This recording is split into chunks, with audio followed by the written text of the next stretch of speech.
Salam buat kita semua dimanapun kita berada.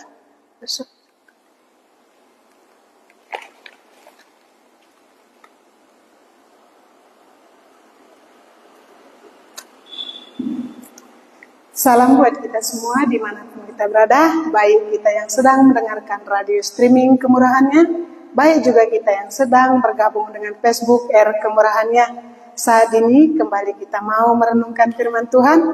Sebelum kita merenungkan firman Tuhan, kita berdoa dulu. Kami mengucap syukur buat Engkau Allah kami yang hidup, itulah Tuhan kami Yesus. Karena saat ini Tuhan, Engkau masih mengizinkan kami untuk boleh merenungkan firman-Mu. Tuhan Yesus, Engkau yang menjadi guru kami, supaya kami boleh mengerti firman-Mu yang akan kami renungkan. Bukakanlah hati dan pikiran kami, dan terangilah pikiran kami Tuhan, supaya benar-benar firman-Mu itu boleh kami mengerti, karena Engkau sendiri yang memberikan pengertian itu. Terima kasih Tuhan Yesus, kami sungguh bersyukur buat kemurahan Tuhan saat ini. Di dalam nama-Mu kami bersyukur dan berdoa, terpujilah nama-Mu. Amin. Saudara-saudari yang terkasih di dalam Tuhan Yesus, saat ini kembali kita mau merenungkan firman Tuhan. Kita merenungkan firman Tuhan dari Yesaya 1 ayat 18 sampai ayat 20. Yesaya 1 ayat 18 sampai ayat 20.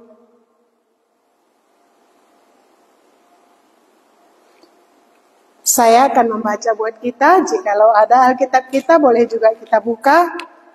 Di sini dikatakan, marilah baiklah kita berperkara firman Tuhan. Sekalipun dosamu merah seperti kirmiji, akan menjadi putih seperti salju. Sekalipun berwarna merah seperti kain kesumba, akan menjadi putih seperti bulu domba. Jika kamu menurut dan mau mendengar, maka kamu akan memakan hasil baik dari negeri itu. Tetapi jika kamu melawan dan memberontak, maka kamu akan dimakan oleh pedang. Sungguh Tuhan yang mengucapkannya. Ya, inilah yang disampaikan oleh Yesaya kepada umat Israel. Ya, apa yang dikatakannya di sini untuk mengingatkan bangsa Israel. Apa yang dinyatakan Tuhan di sini supaya bangsa Israel bertobat. Ya, karena di ayat sebelumnya, ayat 11, apabila kamu menadahkan tanganmu untuk berdoa, aku memalingkan mukaku. Bahkan sekalipun kamu berkali-kali berdoa, aku tidak akan mendengarkannya, sebab tanganmu penuh dengan darah. Jadi inilah yang diingatkan Tuhan kepada Nabi Yesaya, supaya dia menyatakan firman Tuhan itu kepada bangsa Israel. Ya, apa yang dikatakannya? Marilah baiklah kita berperkara, firman Tuhan. Marilah baiklah kita berperkara. Apa yang perlu diperkarakan? Iya. Apa yang perlu diperkarakan di sini? Sekalipun dosamu merah seperti kirmizi. Iya, dosamu merah seperti kirmizi. Ini yang perlu diperkarakan di sini. Iya, bagaimana rupanya kirmizi? Kirmiji itu warnanya merah ya, merah tua. Iya. Terus dikatakan lagi akan menjadi putih seperti salju, berbalik dia. Merah menjadi putih. Sekalipun berwarna merah seperti kain kesumba, akan menjadi putih seperti bulu domba. Jadi apa yang dilambangkan di sini? Ya, merah seperti kirmiji, ya, merah seperti kain kesumba. Ya, tapi ini pun bisa diubahkan oleh Allah kalau kita datang kepadanya. Jadi ini adalah lambang dosa yang besar. Ya, kirmiji dan kain kesumba itu adalah lambang dosa. Walaupun dosamu besar, ya, walaupun kamu jahat sekali, ya, kalau kita berperkara itu bisa selesai, kata Allah ya. Ini yang disampaikan Nabi Yesaya. Marilah, baiklah kita berperkara. Firman Tuhan, sekalipun dosamu merah seperti kirmiji, akan menjadi putih seperti salju. Sekalipun berwarna merah seperti kain kesumba, akan menjadi putih seperti bulu domba. Kuncinya apa?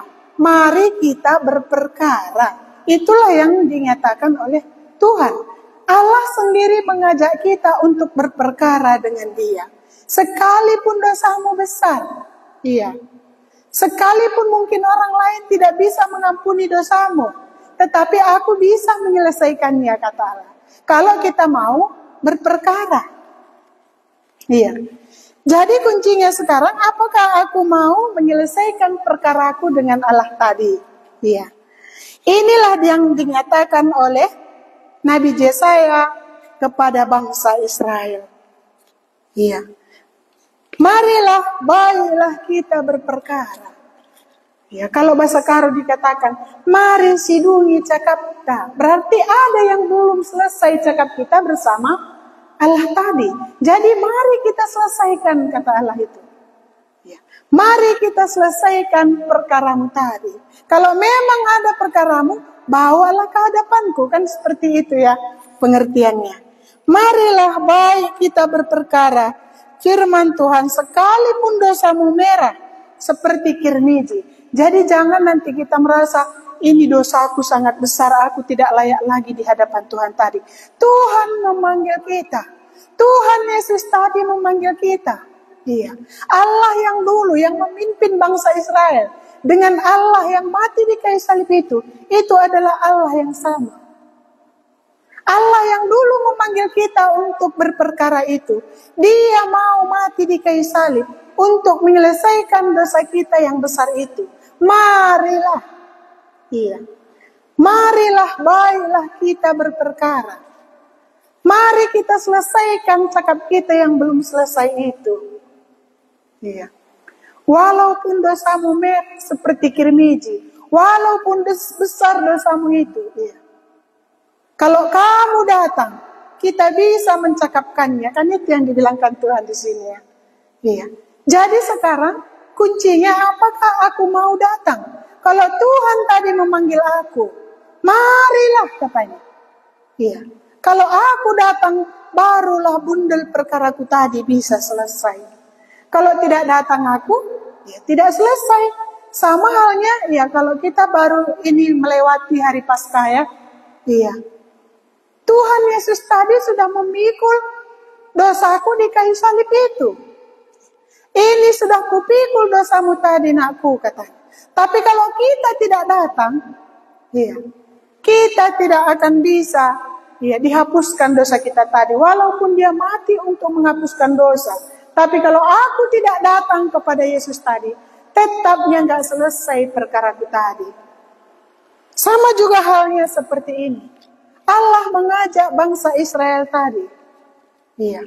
Dan saat ini Allah juga mengajak kita yang mendengar ini. Iya. Tuhan Yesus sudah naik ke kayu salib. Dia sudah memikul dosa kita. Tetapi kalau aku tidak datang, tidak akan selesai dosaku tadi. Iya.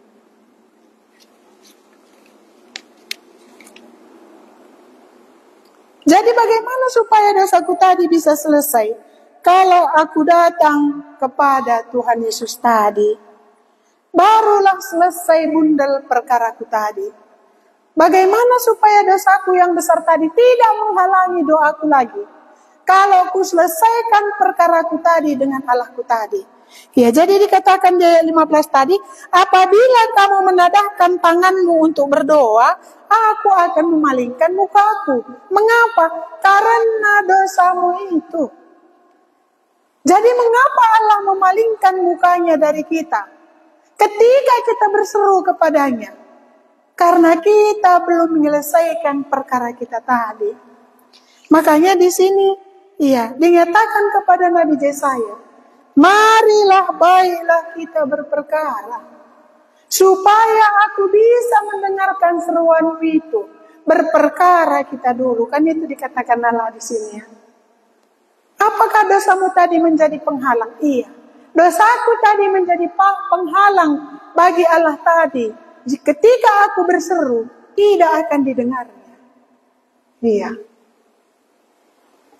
Tetapi ketika aku membawa bundel perkaraku tadi, masalahku yang besar tadi, dosaku yang besar tadi, ketika aku perkarakan dengan Allah tadi, maka bisa selesai. Maka ketika aku berseru pun, Allahku tadi bisa mendengarnya. Ya, yang mana kita pilih? Ya, jadi kalau dikatakan di dalam Yesaya 1, ini mulai ayat 10 ya. Ya, apapun kita buat persembahan kita, jijik aku, kata Allah itu. Aku jijik mencium bau persembahanmu itu, katanya. Berseru pun kamu, aku memalingkan wajahmu. Satu hal yang bisa dilakukan, marilah baiklah kita berperkara. Itu yang bisa menyelesaikan. Jadi kalaupun banyak persembahan kita, ya, kalau belum kita selesaikan perkara kita tadi dengan Allah kita tadi, ya, jijik kata Tuhan tadi, aku jijik dengan persembahanmu itu.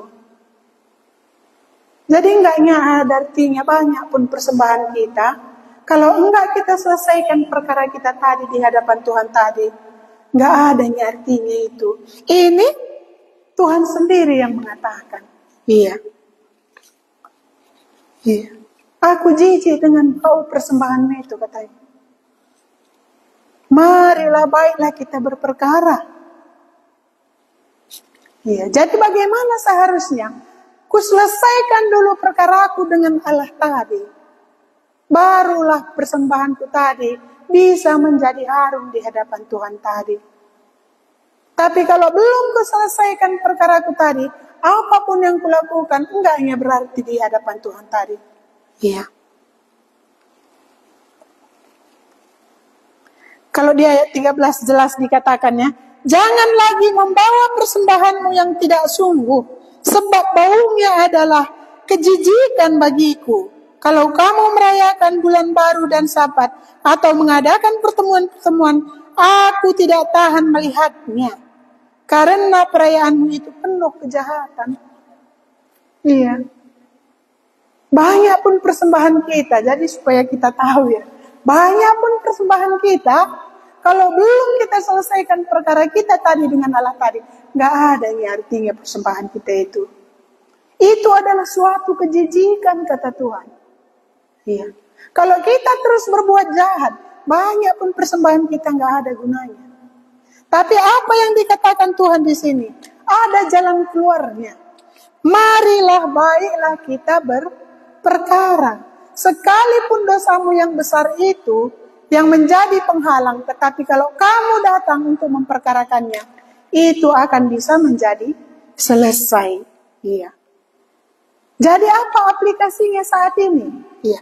Tuhan Yesus sudah mati di kayu salib untuk memikul dosa kita. Iya. Dia sudah mati di kayu salib untuk memikul dosa kita. Tetapi kalau kita tidak datang kepadanya, menyadari bahwa akulah orang yang berdosa, dan Tuhan Yesus sudah menggantikannya, maka tidak akan ada artinya apapun yang kita lakukan. Banyak pun kita persembahan kita, iya, itu tidak harum bagi Tuhan itu. Iya. Tetapi apa dikatakannya kalau kita lihat di dalam 1 Petrus 2 ya, 1 Petrus 2 saya akan baca buat kita.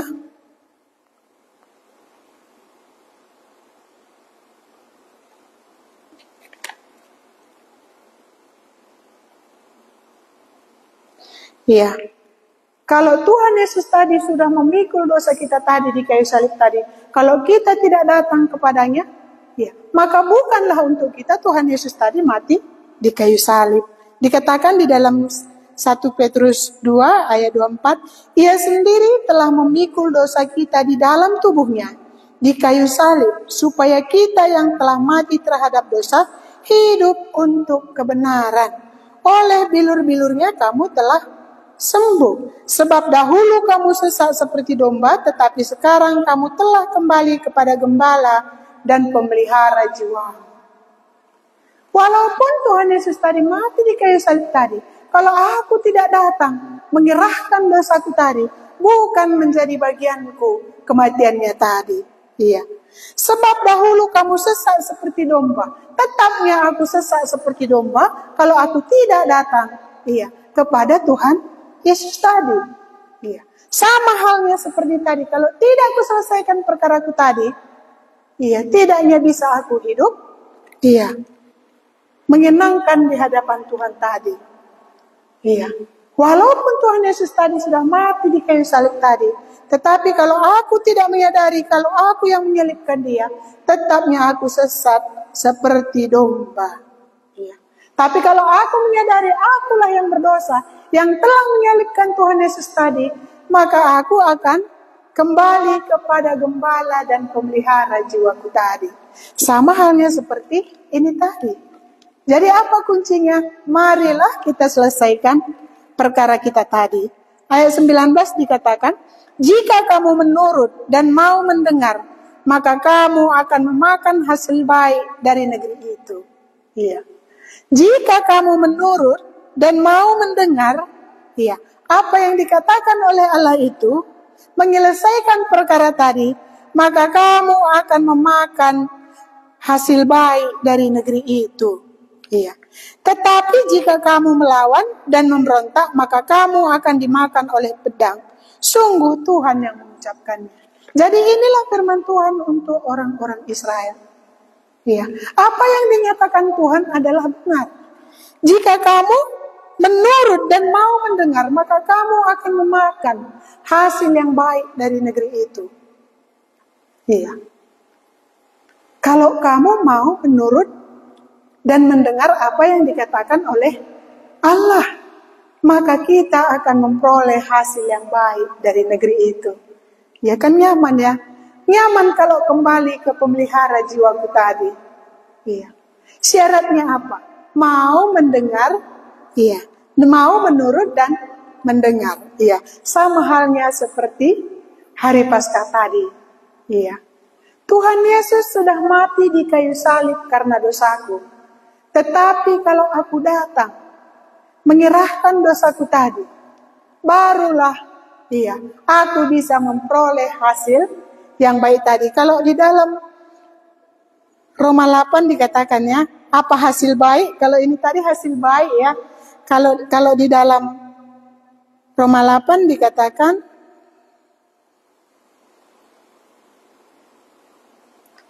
iya, demikianlah sekarang tidak ada penghukuman bagi mereka yang ada di dalam Kristus Yesus. Siapa yang sudah menyelesaikan perkaranya tadi, memberikan dosanya tadi kepada Tuhan Yesus tadi. Iya. Menyadari kalau Tuhan Yesus itu mati karena dosaku tadi. Iya, demikianlah sekarang tidak ada penghukuman bagi mereka yang ada di dalam Kristus. Iya. Jadi sama halnya seperti ini tadi. Kalau ku selesaikan perkaraku tadi, kalau ku dengarkan Allahku tadi, ku turuti dia, aku akan makan hasil baik dari negeri itu. Iya. Bagaimana dengan kematian Tuhan Yesus? Iya. Tuhan Yesus sudah naik ke kayu salib karena dosaku tadi. Kalau ku selesaikan perkaraku tadi, marilah. Iya. Baiklah kita berperkara, kata Tuhan. Yesus tadi sudah mati di kayu salib karena dosamu.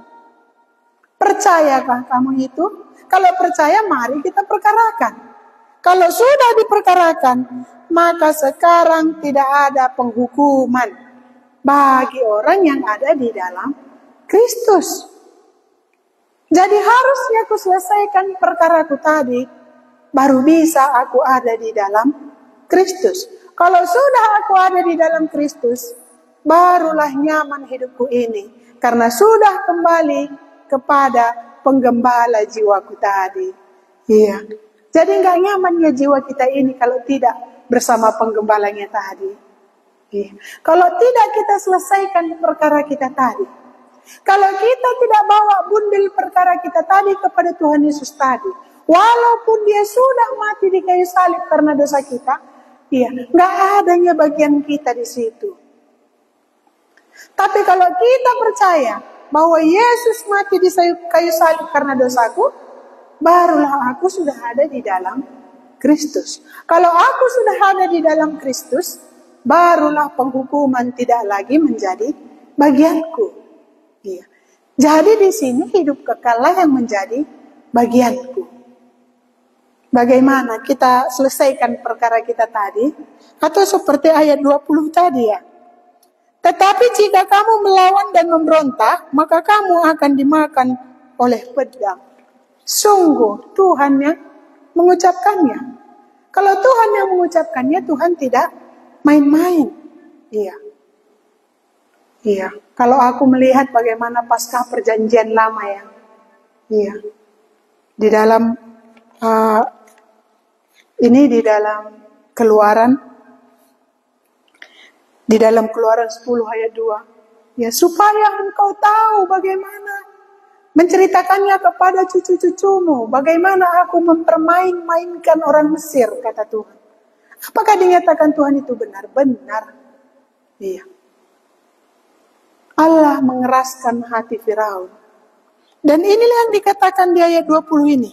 Tetapi jika kamu melawan dan memberontak, maka kamu akan dimakan oleh pedang.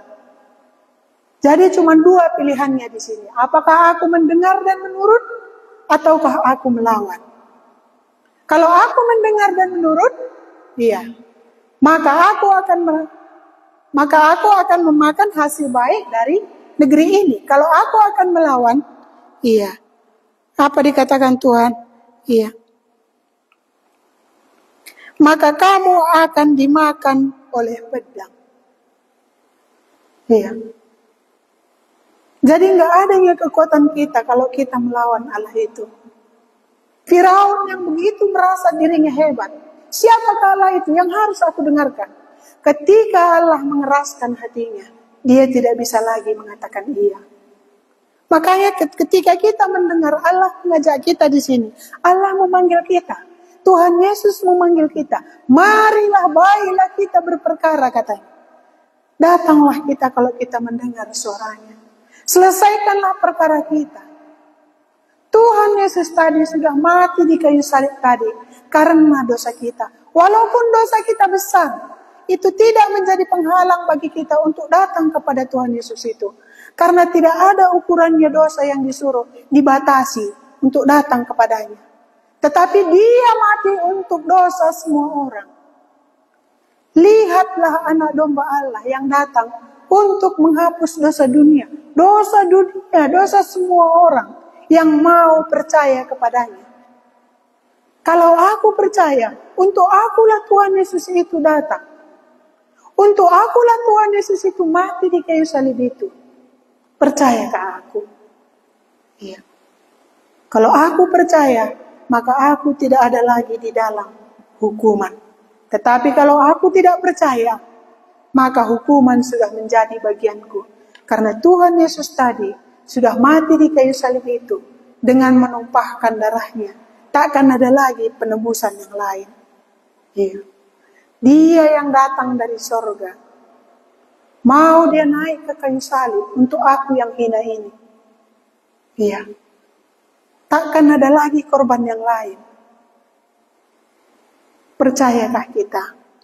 Jadi dikatakan di sini, demikianlah sekarang tidak ada penghukuman bagi mereka yang ada di dalam Kristus. Iya. Jadi kalau tidak ada di dalam Kristus, iya, masih ada hukuman. Iya, kalau di sini masih ada gambar kita ya. Di sini ada gambar Paskah Perjanjian Lama, itu ada tanda darah ya. Siapa yang ada di dalam rumah itu? Iya, maut tidak akan mengambilnya. Allah tidak akan membunuh orang yang ada di dalam rumah itu. Tapi kalau ada di luar rumah itu, orang Mesir, orang Israel pun, kalau dia anak sulung, kalau tidak ada di dalam rumah itu, semuanya akan mati. Iya. Sama halnya dengan salib Tuhan Yesus. Tuhan Yesus sudah mati di kayu salib. Tetapi kalau aku tidak percaya, sama halnya aku di luar Tuhan Yesus, maka aku akan mati. Hukuman itu adalah bagianku. Iya. Marilah, baiklah kita berperkara firman Tuhan. Jadi kalau kita mendengar hari ini firman Tuhan ini, marilah, baiklah kita berperkara. Supaya bisa selesai bundel perkara kita tadi. Dosa yang besar tidak menjadi penghalang bagi kita untuk datang kepada Allah kita tadi. Karena dia tidak melihat ukuran dosa kita. Tetapi dia memanggil kita. Marilah. Iya. Kalau dia memanggil, hanya satu jawabannya. Ini aku Tuhan. Aku mau berperkara dengan Engkau. Aku sadar Tuhan Yesus tadi sudah mati di kayu salib karena dosaku. Iya. Kalau aku sudah mengaku, menyelesaikan perkaraku tadi, maka aku ada di dalam Kristus tadi. Hukuman tidak menjadi bagianku lagi. Mau kita datang, Tuhan Yesus mengajak kita. Iya. Karena Allah yang berbicara dulu kepada Musa, Allah yang menjadi manusia diam di antara kita, dan Allah yang akan datang adalah Allah yang sama. Saat ini pun panggilannya masih sama, mengajak kita untuk menyelesaikan perkara kita. Aku sudah mati di kayu salib untuk dosamu, katanya. Iya. Aku telah memikul dosamu di kayu salib. Aku telah menyembuhkan engkau dari bilur-bilurmu. Maukah kita menyelesaikan perkara kita tadi? Iya.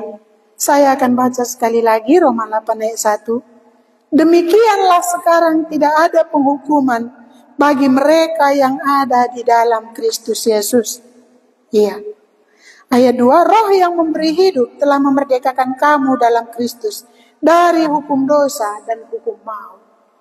Jadi hanya ada di dalam Tuhan Yesus kelepasan. Hanya Tuhan Yesus yang bisa melepaskan aku daripada maut itu. Bagaimana caranya? Kuselesaikan perkaraku tadi. Hari ini kita mendengar suara Tuhan.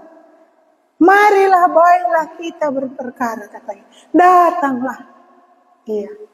Karena hanya menyelesaikan perkara kita tadi, menyelesaikan dosaku tadi, barulah benar-benar dosaku tadi sudah diselesaikan oleh Tuhan Yesus tadi.